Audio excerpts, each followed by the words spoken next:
So I will start. My name is Olya Klueppel. I'm a partner at ESO Capital. We provide flexible debt solution to later stage growth companies. We are all here at this conference to build billion-dollar companies. That obviously needs capital. And the emphasis of this conference is on raising equity capital, but I think I wanted to talk about other solutions. And we as founders all know there are issues with equity capital as well. We all know sometimes situations are where Series B is valued at the same valuation as Series A. Or we, as founders, and our boardrooms are filled with investors, and our lawyers don't have enough space for these investors anymore. And the list of veto rights is 2 pages long. Or we, as a founder, are building a unicorn, but by now our equity investment is so diluted that we don't stand to make any money. Debt capital in these situations can be an interesting solution, I think. What are the typical uses of growth lending? Some could be for geographic expansion. If you're a company in Germany looking to expand either abroad across to the US or across Europe, or you're looking to do a roll-up on acquisition financing, you're looking to acquire your competitors, or you're looking to create a champion in a particular sector, or potentially you're looking for working capital financing where equity investment is perhaps not the cheapest source of capital. What do we as debt providers within ESO and others looking for? We are looking for companies that are where the business model is proven. What does it mean? There is a clear product that you are selling, the revenues of the company are sufficient, and obviously there is a plausibility of cash flows to repay the debt over the lifetime of the loan. There could be totally different situations. There could be a restructuring within your company where you need flexible capital to either repay existing providers of debt or where equity might not be willing to invest at this stage because you're looking to change the business model. Or perhaps you're looking to buy out one of the existing shareholders who is not looking to, or who is not agreeing with the current business plan or is looking to pursue a different strategy. Or perhaps you're a very talented management team who has some resources, but certainly not enough to buy the company outright, and therefore you're looking for a partner, a flexible partner, but also a reliable partner. And that the capital from debt providers can then be very helpful in unlocking or taking advantage of the opportunity. What should you look for as a company that is looking, potentially evaluating a debt solution as the right solution for your company? I think, and we at ESO Capital, I think, are very focused on providing very customized solutions. So I think it's very, very important to work with providers that are willing to look at your business and understand your business plan and create a solution, in particular on the debt side, that is focused on your business and is focused on the cash flows of your business. And I will go through some of the examples of actual solutions we provided to actual companies in Europe.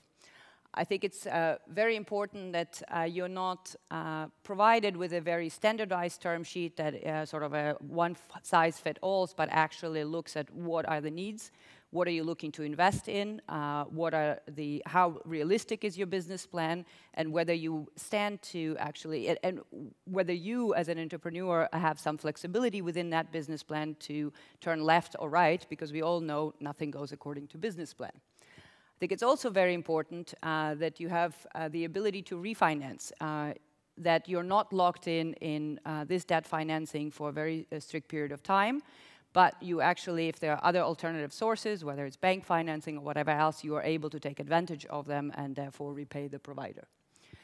There are different types of loans available, and that obviously is dependent on the type of business you are in and the type of company you are in and the stage of the business you are in.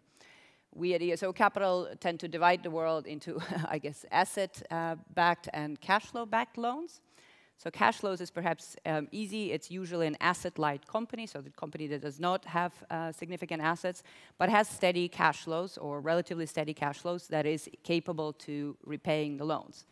On the other side, we are looking also at asset-backed businesses, so that's usually businesses that might not be profitable today, but they have interesting assets. These assets, of course, we all love to have a building in the middle of Berlin, highly valued, but I assume most of the startups don't have that. Therefore, it's very important that the debt provider is very open-ended at how he or she looks at assets and looks at collateral underpinning this loan. These could be from very easy assets such as inventories, but that could be also, for example, leases, or that could be accounts receivables. Your business might be at a very early stage, but you might have fantastic clients, top-tier clients, and I think any reasonable debt provider will actually look at them and will use them as a good collateral underpinning the loan. Very often, we also looked at the business itself as underpinning the asset. Obviously, we are looking at businesses that, in effect, are too big to fail. So businesses that have substantial valuations, businesses that have significant growth potential versus the value of the loan. So obviously, if you're looking at a business that is worth 50 million, any debt provider should reasonably be willing to lend 5 to 10 million because the business itself is worth something.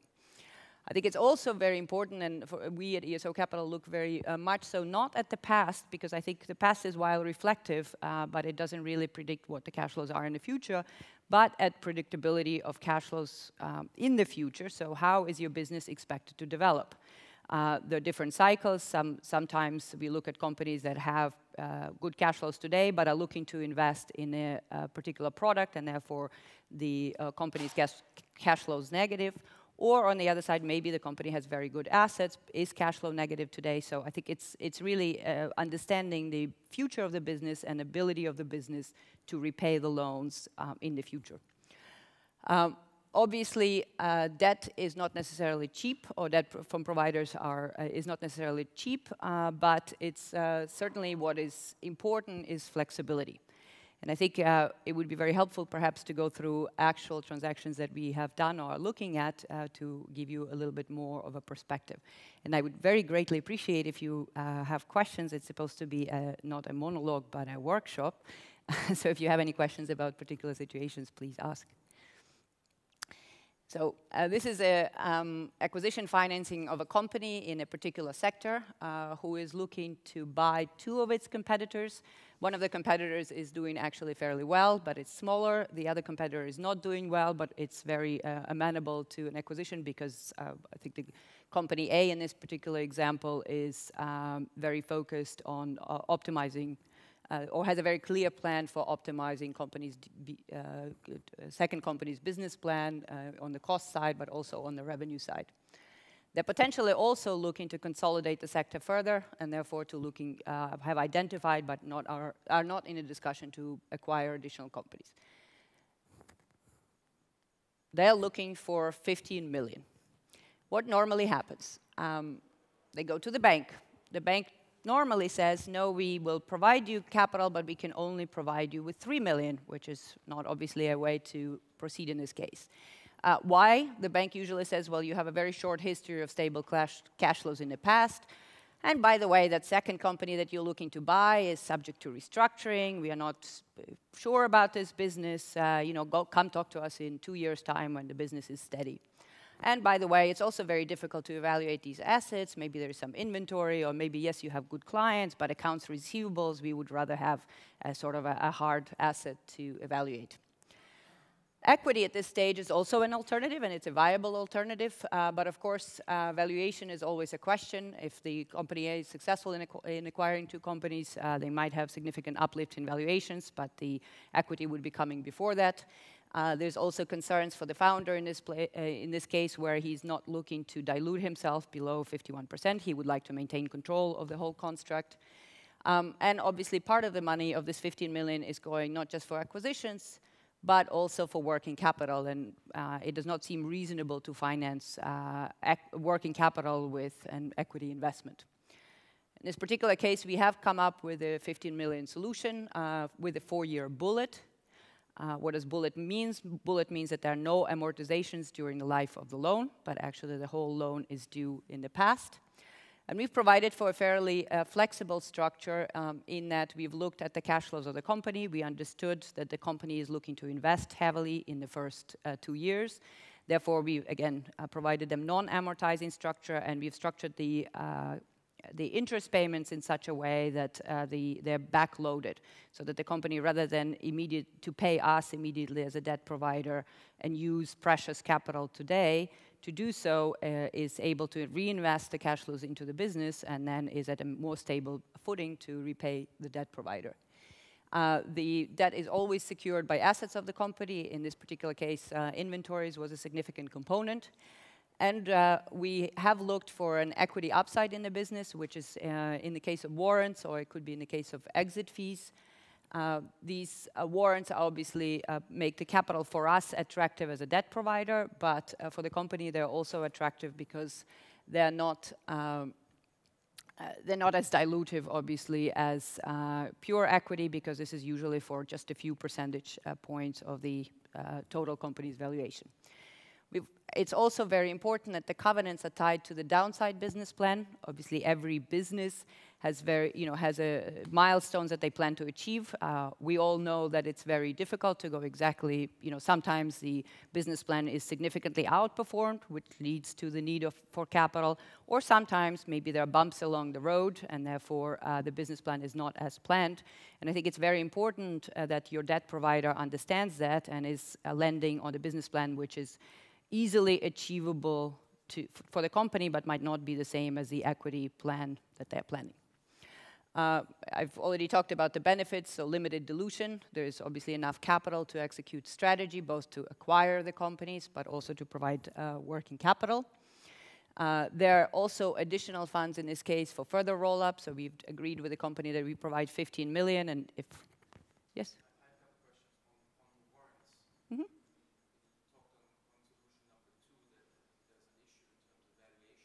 Mm-hmm. Dilution. How would you come up with the strike price on those warrants compared to, let's say, the equivalent to the Sure. equity alternative? Our business is not to value the companies, and we are very open about it. So the easiest solution is usually to do it at the last equity round. Obviously, in this particular case, we've actually discussed what a reasonable valuation for the company is. And what we've agreed is that we either do it at what the founders actually of the company think their business is worth today, or what the next equity round as strike price. And do you keep them, or do you need to use them or convert them at the next equity round? We normally keep them. It depends. So if it's just an equity round, we are more likely to keep them. We are eventually looking to obviously exit the business, and therefore we most likely at the maturity of the loan, or within some certain period within the maturity of the loan, let's say 12 months, if there is an exit, such as an IPO or sale or whatever else, then obviously our warrants are exercised, and it is very important for the founders of the company that they are exercised. Or we are looking to then agree on a valuation with the owners of the business to sell it back to them so that they feel that it's a good price. We normally put some sort of a formula up front saying, let's say the business is then worth, valued at 6 times EBITDA or something like that. So a valuation that's actually attractive for us, but it looks cheap from from a founder's perspective.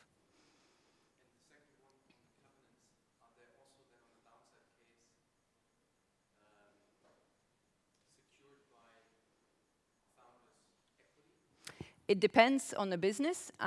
So if the business has sufficient assets, we are not looking to take share pledges. We understand that some, in particular in Germany, that obviously is a big topic. However, if the business does not have assets, we would then look at the value of the business and take share pledges, if there are no assets in the company. It depends on the situation. If it's very easy to have that discussion if there's a dominant owner of the business. However, very often we do have companies where there are several VCs that now invested, and it's very difficult to effectively herd cats. And so I think it is very important for every situation to find a workable solution between the company and the debt provider. But what's important about covenants as well is we are not looking to provide traditional bank covenants that are not tied to the business. So we're not necessarily looking For example, for debt to EBITDA covenants, which might or might not make sense actually for the business, we are looking more for milestone-based covenants, such as if you're planning, maybe you're losing money this year, but you're looking to make, I don't know, 3 million of EBITDA next year, and we agree that perhaps 1.5 million is achievable on a downside business plan, that we would make covenants on just absolute EBITDA amount, so you have the flexibility. What's also important is that we provide the founders the ability to cure these covenants. So the worst, what we are trying to avoid, obviously, that when we provide debt solutions, that the company immediately trips the covenant. So we allow them, for example, if for some reason their business plan is not fulfilled and they have a shortfall in EBITDA, that they are able to invest some equity capital to effectively cure it, so that they don't lose to, they don't stand to be in issues with a debt provider. So you're saying that the debt then doesn't become immediately due? Correct. So it depends. I mean, different. Principle that you allow them to repay some of the principal. No, we are then allowing to put money into the business that is then treated as EBITDA for these purposes. So, for example, if the company said that it will do 1 million of EBITDA, and we tend to measure it on the latest 12 months basis, so because there are obviously fluctuations from one period to another period. But if they, for example, achieved 900,000, then I think the easiest for us is to invest 100,000 in this particular case, which is then counted as EBITDA for the business, so that the business is in compliance with covenants. I think it's very, very important that the debt provider actually understands your business, understands the drivers of your business, and allows you to, is not looking to really take over your business if something goes wrong, because very often, in particular in growth companies, something does go wrong. I think a very common example that we see these days is also geographic expansion. So a company that is looking to expand abroad, open offices because they have a successful solution. In this particular case, the company needed 10 million. They initially went to the bank in their home country. The bank said, we will gladly lend you and we will provide you very cheap financing, but we can only lend you 5 million because that's what the business in your current geography supports. It was cheap funding, but it was also amortizing funding. And the bank in the new country said, we're very sorry, you have no presence in this country, so we cannot obviously lend you. On the equity, obviously that's a company that has been funded by equity and successfully funded by equity, but there is a significant, obviously, uplift in valuations if they are successful in expansion. Again, dilution is always a question, and also the length of process for the equity investors. Usually you're looking for a new investor. That takes time. Debt investors tend to be a little bit quicker because they are not looking for a proof of expansion into a new geography. They're really looking, or should be looking, at what the cash flows of the business are when the business is successful, and can I lend against these cash flows. In this case, the company had existing bank. We provided them with a solution that actually took out the existing bank, but provided the terms of the existing bank financing basically the same, replicated, but provided them with additional capital for this expansion. Again, that additional capital was in the form of a loan with an early exit option, so that they can refinance if they're successful. It did have an element of warrants, and it was milestone-based. So what we've said, we've looked at the business, and we said this business is actually, profitable today. They're looking, what are they looking to do? They're looking to hire salespeople in other geographies, and that obviously requires cash investment. So their EBITDA is looking to dip. But from our point of view, if they are not successful, all that means that they will need to fire these salespeople in other countries, and they go back to their successful business in the home country. And I think it's very important and we see that all the time. It's a very common theme also for companies that launched existing product, are looking now to launch a new product, which might be cannibalizing, so is on one side needs significant investment, but on the other side is looking to replace an existing product. Therefore, again, the cash flows go down. We're saying, okay, but if the new product is not as successful, you still have a good base of existing customers who are able to repay the loan. Again, what the benefits were, it was lower dilution versus equity. It provided the company with sufficient funding, and we provided very customized terms to allow for flexibility, to recognize that what the money is used for. In this case, is to hire salespeople, to hire a new CEO of the business in one of the countries, and what will happen if the business plan is not successful. A very common example also that we see these days is a company that might not be profitable today. So on an EBITDA basis, they may be losing money for 2 years. And they're looking to raise, in this particular case, 20 million euros. They went to the bank. Of course, the bank says, sorry, you're not profitable, nor are you profitable next year. Goodbye, come back. And all equity for this particular company, it's a company that has significant revenues, but is looking to invest heavily in expansion. On the venture capital side, obviously, we all know that while the ecosystem in Europe has developed significantly, but finding a 20 million equity ticket from VC investors is fairly difficult. It usually involves club. There are very few that will invest in one ticket. And this company is not suitable, or not yet suitable, for a private equity investor because it is not profitable today. And private equity investors obviously look for growth stories, but looking for growth stories where that are profitable already. This company is also potentially looking at strategic investors, so there are a little bit of discussions how to, who is the right investor. Equity is obviously very expensive, but in this particular case, from a debt perspective from a debt provider's perspective, the company has very interesting assets in that they have fantastic clients, and they have several fantastic clients, top tier, that we are very sure if something doesn't happen, the clients will pay for the existing product. So they have very good accounts receivable. Again, we provided, in this particular case, a combination of debt and equity. So out of 20 million, about half was debt, half equity. That made both parties feel comfortable. It also, obviously, made the search for the equity investor significantly easier. Again, we've provided with a structure focused on preserving cash upfront, so that the company does not have any amortizations until the end of 2017 in this case.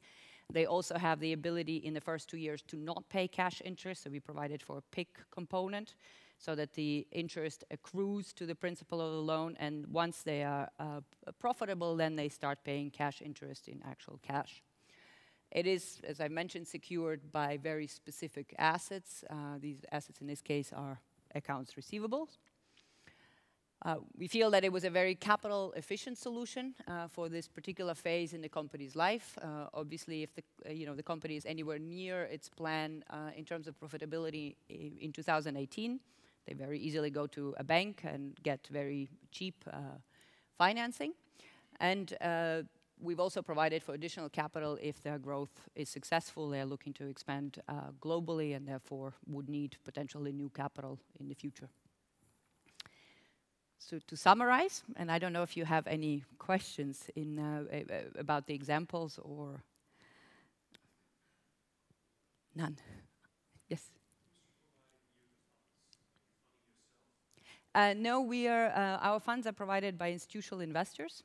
So we as ESO Capital exist since 2006.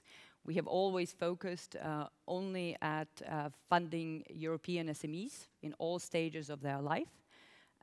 We are currently investing out our Fund 5, and about half of our investors are pension funds who are obviously looking to deploy capital and to support the SME sector in Europe, and half are large family offices.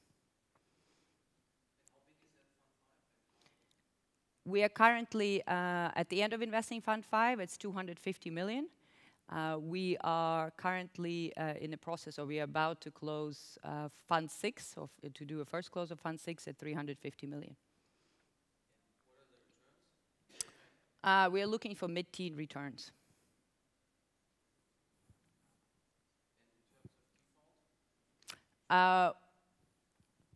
In terms of default, in current fund, we have 11 investments. We've had one that actually defaulted, and where we actually defaulted them because it was a very peculiar situation. There was a lot of equity capital that went in, and we've actually allowed the equity investors to sell the business.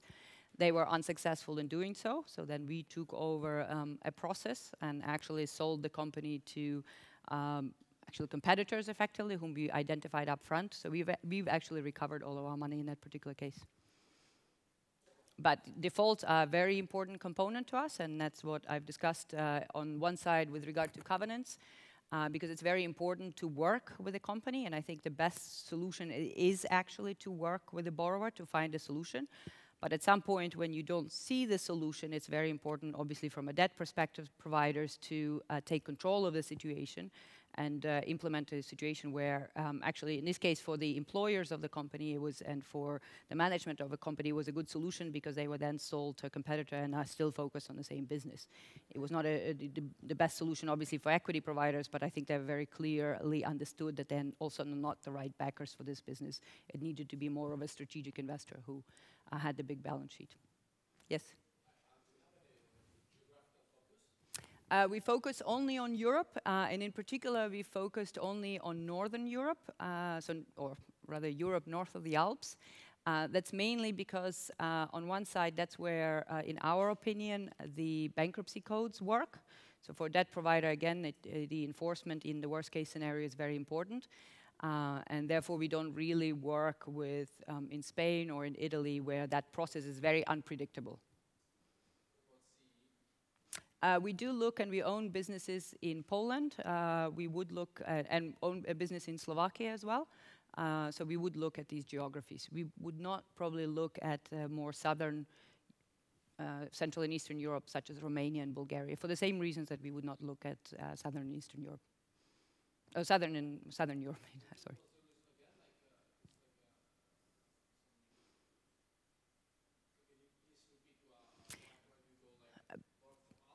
Because that's where we feel the bankruptcy process is predictable.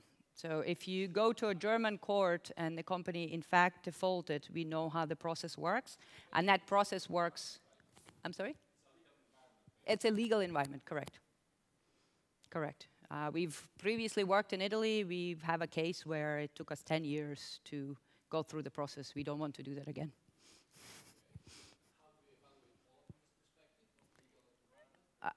As I've mentioned, we actually own a business in Poland right now, so we feel comfortable, and we have very good relationships in Poland as well, which obviously helps as well.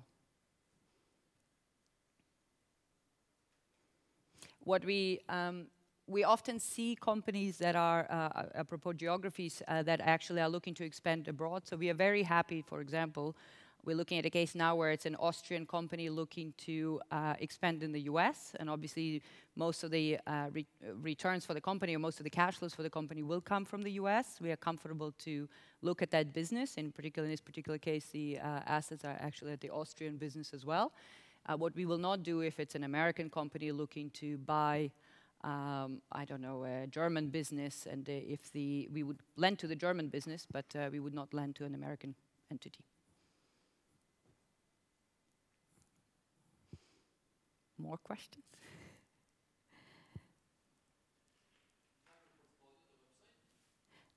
We don't. I am happy to provide on an individual basis. I think on the debt side, it's actually sometimes the companies themselves do not quite feel comfortable saying that situation. So it's a little bit different. I think the dynamics are a little bit different versus the equity investors.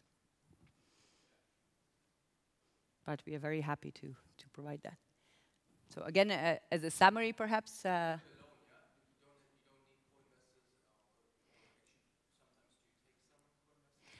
We do not.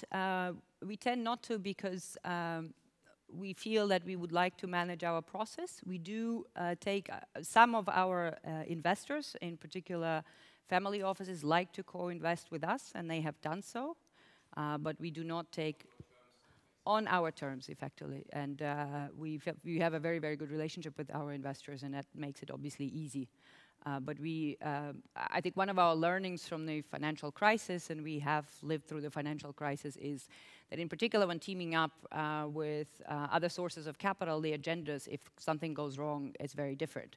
You might be teaming up with XYZ Bank, and that XYZ Bank decides that they want to get out of Germany, period. And so then it's not a reasonable then discussion how to save this company because they have a very clear agenda just to get out, regardless of what that company is doing. And therefore, we prefer to do alone, and we tend to really focus on ticket sizes, so not the company size, but the ticket that we provide between 5 and 30 million. And that usually is a very manageable ticket. That usually implies companies that have between, I don't know, 20 to probably 200 million of revenues. Again, profitability varies, but it's much easier to do that. And usually these companies are also not quite suitable to have many counterparties. It's just takes so much management's time that it makes it much easier to deal with one counterparty that they trust.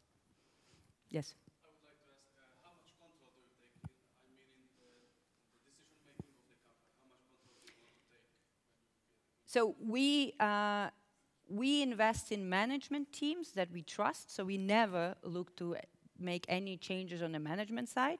And we also see ourselves as a debt investor, as a passive investor, if everything goes well. So we are not looking to say, please, launch this product or don't launch this product. If you have a business plan that we believe in, we will lend you money. Obviously, if things go really wrong, then we are looking to work with you, and then we will make our opinion known. But if we're not looking to tell you what the strategy is, or if everything goes anywhere near a plan. Yes? It depends. On this lower side, it could be lawyers or bankers that sometimes, perhaps have capital. There are a number of similar funds. I think they tend to do smaller tickets, and then there are obviously banks, but they rarely really compete with us. Our biggest competition is, in many situations, is actually equity, in particular in Europe. We do not. There are certain industries that do not lend themselves very well to this. So I don't know, biotech is a good example. There are others that are perhaps become, so for example, in software or SaaS, they become very profitable very quickly. So again, we are not the right source of capital because they tend to sort of reinvest of their cash flows. In the past, we have done everything from e-commerce to restaurant chains to renewables to RFID technologies, so a very broad range of industries, and that's why for us it's also very important to understand the drivers of these industries and customize the solutions to that particular industry, because every industry is different. What makes an e-commerce tick is very different from what makes a supply of monopiles for offshore wind, right? It's just, you can't have the same solution.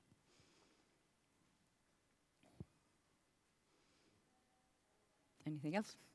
So I guess the the finish is that we do feel, obviously, that growth lending is an efficient solution at a certain state of company's cycle. It cannot be too early, because obviously then I think that might be a dangerous thing, or obviously if there are cheaper sources of funding, and if you are a highly profitable company that is steady as you go, then we hope that banks actually still lend to companies like that.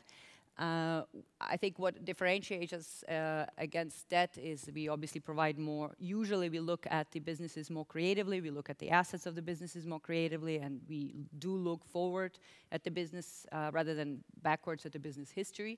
And therefore we usually provide significantly more quantum and significantly greater flexibility than bank debt.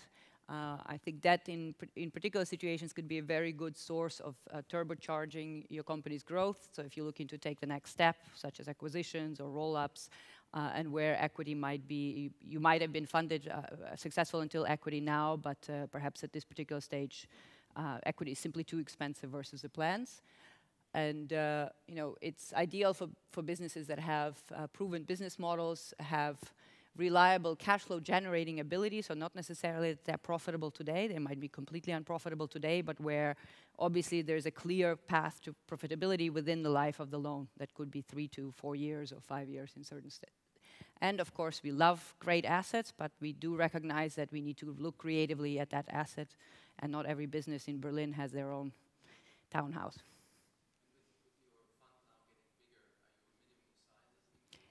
No, we are looking still at 10 to 30 million. We will stay in that range. We feel these are the most interesting opportunities right now. We also think that the competition until now in that sector is actually fairly low. So we are not looking to increase size. We have increased our team, we have increased our geography, we've expanded significantly, for example, in Scandinavia, which was less of a focus for us previously. We tended to focus on German-speaking Europe and the UK, but now Netherlands we've done a few transactions in Netherlands and Finland, so that's where we really see more opportunities.